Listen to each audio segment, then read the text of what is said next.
Hola, bienvenidos a un estudio bíblico más. Hoy vamos a hablar sobre el capítulo 4 de Lucas. Recuerda que este canal se llama Palabra y Café, entonces siéntete libre de traer tu café, tu té, agua, lo que sea que más te agrade. Recuerda que este es un tiempo entre Dios y tú. Haz que sea un tiempo agradable, un tiempo de mucho aprendizaje. Y como siempre les digo, antes de empezar a leer, recuerda siempre pedir la sabiduría y la guía del Espíritu Santo que mora en ti para poder entender y sacar el mejor provecho y el mejor entendimiento de la palabra. Te recomiendo que antes de ver este video puedas leer tú mismo el capítulo, digerirlo un poco y entonces ahora sí estudiar. No voy a leer todo el capítulo literalmente, pero sí voy a enfocarme en las partes que me parecen más importantes o que a mí me llamaron más la atención. Pero siéntete libre tú también de poder hacer las notas y escribir lo que sientes que Dios te habla a ti, porque recuerda que no importa cuántas veces leamos, siempre podemos encontrar algo diferente, algo que Dios nos habla, que tal vez la primera vez no entendimos o pasamos por alto. Entonces, bueno, dicho esto, el capítulo 4 comienza con la tentación de Jesús. Recuerda que en el capítulo 3 Jesús fue bautizado por Juan el Bautista y recibió el Espíritu Santo y Dios dijo, tú eres mi hijo amado, en ti tengo complacencia. Entonces después, el capítulo 4 dice, lo primero que dice es, Jesús, lleno del Espíritu Santo, volvió del Jordán y fue llevado por el Espíritu al desierto. Entonces, ya en el capítulo 3, Jesús fue lleno del Espíritu Santo y hoy fue llevado por el Espíritu al desierto. Jesús nos enseña cuál es la forma en la que debemos vivir y qué es lo que debemos de hacer. Recuerda que Juan incluso como que no quería bautizarlo al principio porque dijo que él no era digno, pero él dijo tiene que hacerse porque así lo ordena mi Padre. Y entonces él nos da un ejemplo de lo que nosotros tenemos que hacer, aunque él no ha pecado, aunque él es Dios mismo hecho hombre, pero él nos enseña qué es lo que nosotros debemos hacer. Entonces, él siempre fue guiado y dejado guiar por el Espíritu Santo. Él fue quien lo llevó al desierto por 40 días. Entonces dice que cuando tuvo hambre, entonces llegó el diablo a tentarlo. Y esto siempre va a pasar en nuestras vidas y creo que tal vez lo debes haber notado, que a veces en los momentos en que más débiles nos sentimos, entonces es el momento en el que más fácil es para el enemigo atacarnos y porque nosotros bajamos la guardia. Pues Dios también fue tentado, Jesús fue tentado en el desierto por el enemigo. Jesús, eso no significa que por supuesto que nosotros vamos a ser tentados, pero Jesús siempre respondió con la palabra y es ahí la importancia de por qué nosotros debemos estar llenos de la palabra, porque Dios nos da la salida y la salida la encontramos en su palabra. Pero si no estamos llenos de su palabra y no la conocemos, ¿cómo entonces vamos a librar esas tentaciones? Jesús siempre respondió con escrito está. Entonces lo primero que él dice fue escrito está. No solo de pan vivirá el hombre, sino de toda palabra que sale de la boca de Dios. Y esto viene en Deuteronomio 8:3, cuando habla de que Dios los hizo tener hambre, pero les dio el maná, que es el alimento que nadie conocía, ni ellos ni sus padres, pero Él les dio el alimento. Entonces de ahí viene lo que dijo Jesús, de que no solo de pan vivirá el hombre, sino de toda palabra que salga de Dios. Entonces luego dice que el diablo lo llevó a un monte alto, que le ofreció darle toda la potestad y gloria, y dice que porque a él le había sido entregada. Eso me llamó la atención, de que el diablo decía porque a mí me ha sido entregada. Y ojo, aquí es que sí se le fue entregada de una forma, digamos, indirecta y por supuesto temporal, porque luego Cristo vence todo en la cruz, pero fue entregado de forma, digamos, indirecta por el pecado de Adán y Eva, ¿no? Dios le había dado toda potestad al hombre, Adán y Eva, pero ellos se la cedieron por medio del pecado, porque ellos no escucharon a Dios, sino que lo desobedecieron y más bien escucharon al enemigo. Entonces es por eso que a través del pecado que vino la muerte, el enemigo ha tenido cierta influencia sobre los sistemas del mundo y creo que podemos darnos cuenta incluso ahora. Pero obviamente no es un poder legítimo, sino más bien un poder usurpado y además temporal. Y le dice, y si tú postrado me adorares, todos estos reinos serán tuyos.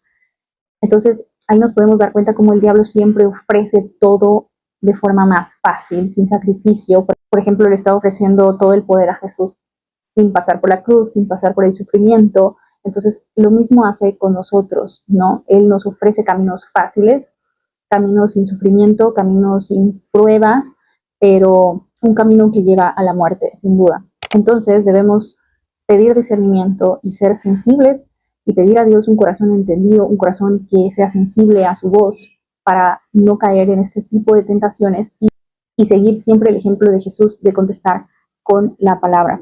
Pues él le dijo, vete de mí, Satanás, porque escrito está, al Señor tu Dios adorarás y a él solo servirás.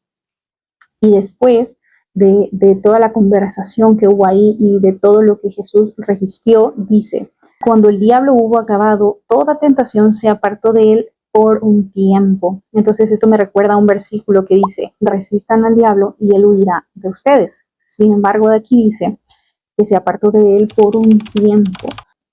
Tú tienes que resistir y él se apartará de ti, como lo dice la palabra. Pero es cierto que puede volver a atacar, no es como que ya es para siempre, eso será en el día que Cristo venga, pero por ahora tenemos que mantenernos firmes en el Señor cada vez que esto suceda y resistir a Él.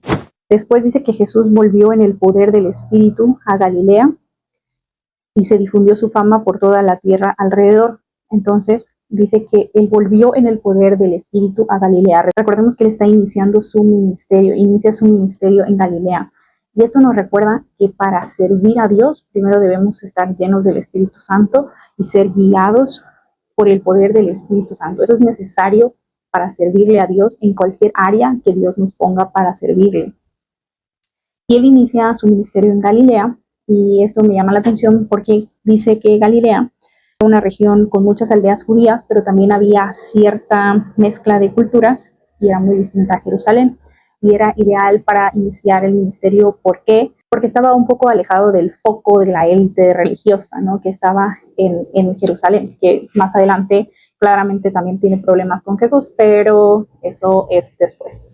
Entonces, para iniciar su ministerio, lo inicia en Galilea. Después dice que, como era su costumbre, entró a la sinagoga en el día de reposo y se levantó a leer. Y vemos que era su costumbre. Nuevamente nos indica que Jesús nos invita a congregarnos y a hacerlo un hábito. Él es el Hijo de Dios. Y sin embargo, él no dijo, no voy a congregarme, no, ¿para qué si yo soy Dios, ¿no? Pero no, él nos enseña qué es lo que nosotros debemos hacer. Entonces, él escogió, y recordemos que nada es una casualidad. Bueno, aquí dice que se le dio el libro del profeta Isaías, y abriendo el libro halló el lugar donde estaba escrito, el Espíritu del Señor está sobre mí, por cuanto me ha ungido para dar buenas nuevas a los pobres, que también significa pobres de espíritu, no solo pobres económicamente. Me ha enviado a sanar a los quebrantados de corazón, o sea, a restaurar, a pregonar la libertad de los cautivos y vista a los ciegos. Este es liberar del cautiverio literal, pero también del cautiverio del pecado, y dar vista a los ciegos, también vista espiritual, no solamente la vista física, que por supuesto que también lo hizo, poner en libertad a los oprimidos y a predicar el año agradable del Señor. Este año agradable del Señor hace referencia al jubileo. En el Antiguo Testamento, el jubileo era el tiempo de perdón de deudas y de liberación, que aquí es como la salvación que Cristo nos dio, el perdón de nuestras deudas, de nuestro pecado que no podríamos pagar, sino que solo Él pudo pagar. Al final, Él termina diciendo, hoy se ha cumplido esta escritura delante de vosotros. O sea, yo no puedo imaginarme, bueno, me imagino que para ellos debió haber sido impactante, pero también estuvieron como llenos de mucha duda. Pero para mí ahora que podemos saber que Cristo era quien estaba diciendo esto, es como maravilloso, ¿no? Y recordemos que nada es una casualidad, y el que él haya leído ese pasaje precisamente, pues no es casualidad, y tampoco en nuestra vida nada de lo que sucede es casualidad. Siempre es Dios en control de todo. Y dice que todos daban buen testimonio de él y de las palabras de gracia. Él decía, porque a diferencia de los demás escribas, de los fariseos, ellos solo hablaban y criticaban a otros rabís, a otros maestros, pero él no hacía nada de esto, sino que más bien enseñaba con autoridad. Entonces, al principio el pueblo lo recibe con mucho entusiasmo. Sin embargo, después él dijo que ningún profeta es acepto en su propia tierra, y comenzó a hablar de Elías, de cómo él fue enviado a la viuda de Sarepta en lugar de atender a las viudas de Israel, o Eliseo, que había muchos leprosos en Israel. Sin embargo, él fue llamado a limpiar a un sirio. Entonces, dice que al oír estas palabras toda la sinagoga se llenó de ira. Entonces, ¿qué pasó? Que al principio todos lo recibieron con entusiasmo, pero en el momento en que sus enseñanzas confrontaron su corazón, entonces se enojaron, hasta el punto de que casi lo tiran por una peña. Sin embargo, él salió de ahí, no porque no pudiera ser herido, sino porque no era su momento. Pero esto, ¿cuántas veces no nos ha pasado a nosotros, no? Cuando recién comenzamos a leer la palabra es como lo recibimos con gozo, pero cuando leemos algo que nos confronta, es como que ya no nos gusta tanto, ¿no? Porque sabemos que estamos mal nosotros y que más bien nosotros somos quienes debemos hacer un cambio. Entonces, esto mismo le pasó a ellos en Nazaret. Básicamente eso es lo que nos pasa a muchos, ¿no? Cuando la palabra nos confronta. Después dice que Jesús fue a Capernaum y enseñaba con gran autoridad, y es lo que les decía, ¿no? Que enseñaba de forma diferente a los escribas y a los fariseos, y por esto impresionaba a mucha gente. Después se encontró por un hombre que tenía un espíritu de demonio inmundo y que dijo: déjanos, ¿qué tienes contra nosotros, Jesús Nazareno? ¿Has venido para destruirnos? Yo te conozco, quién eres, el Santo de Dios. Y ahí, como vemos, dice que era un espíritu de demonio, pero luego dijo: déjanos, ¿qué tienes con nosotros?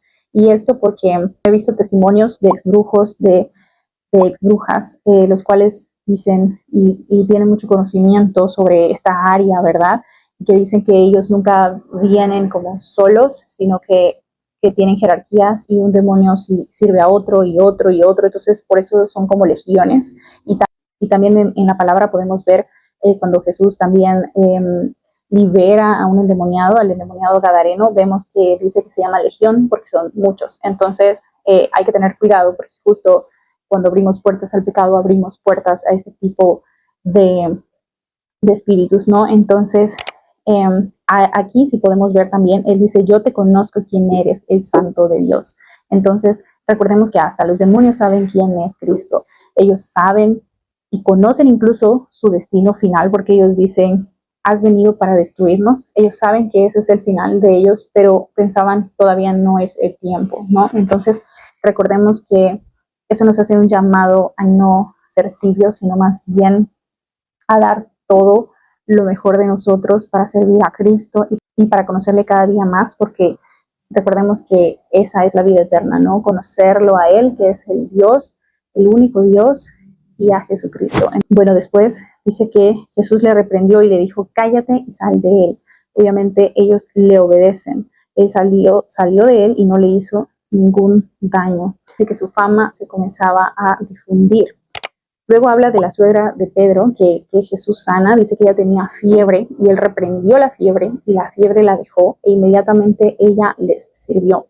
Y esto nos recuerda, o sea, primero él está sacando demonios, expulsando demonios con su autoridad, y después está curando a una mujer con fiebre. Y podemos pensar: wow, hizo un gran milagro y luego algo muy pequeño. Pero en realidad esto nos habla de cómo el Señor se preocupa por cada área de nuestra vida siempre. O sea, a veces, no sé si a ustedes les ha pasado, a mí me ha pasado que yo digo: ay, pero mejor no voy a molestar con esto porque es algo muy sencillo. Y luego digo: pues, ¿qué me pasa si Dios conoce mi acostarme, mi levantarme, y conoce cada palabra, cada pensamiento mío? Entonces, ¿por qué no pedir ayuda? ¿O por qué no hablar con Él sobre temas tal vez más sencillos, ¿no? Entonces, la suegra de Pedro tenía fiebre y él curó la fiebre de la señora.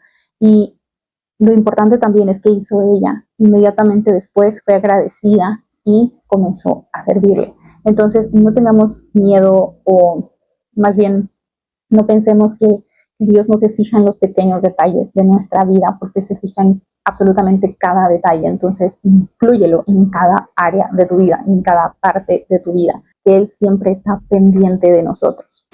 Después vuelve a mencionar sobre más demonios que también ellos sabían que Él era el Cristo. Y por último, dice en el versículo 42 que Él salió y se fue a un lugar desierto. Y recordemos que Jesús siempre buscaba un lugar desierto para orar. Entonces, como te digo, Él hay que seguir siempre el ejemplo de Jesús, siempre buscar esa intimidad con el Padre, porque si Él incluso la necesitaba aquí, ¿cuánto más no lo necesitamos nosotros? Entonces, aprender de Él a siempre depender del Padre y buscar un momento en que estemos solos con Él.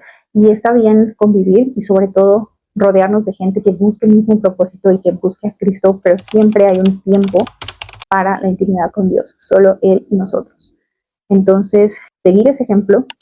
Después dice que la gente lo detenía para que no se fuera de ellos. Y si bien Jesús les contesta que Él necesita llegar a otros lugares, lo que podemos aprender de estas personas es a que deseemos siempre y busquemos permanecer en Cristo para que Él permanezca en nosotros. Y otra cosa es que Él dijo, es necesario que también a otras ciudades anuncie el Evangelio del reino de Dios, porque para esto he sido enviado. Entonces, apropiate de esta palabra, apropiate de Él, para esto he sido enviado, porque recuerda que Cristo sí nos envió a eso, en la gran comisión, antes de que Él ascendiera al Padre, Él comisionó a sus discípulos para ser discípulos en todas las naciones, para continuar su obra. Entonces, ese es nuestro primer propósito en la vida.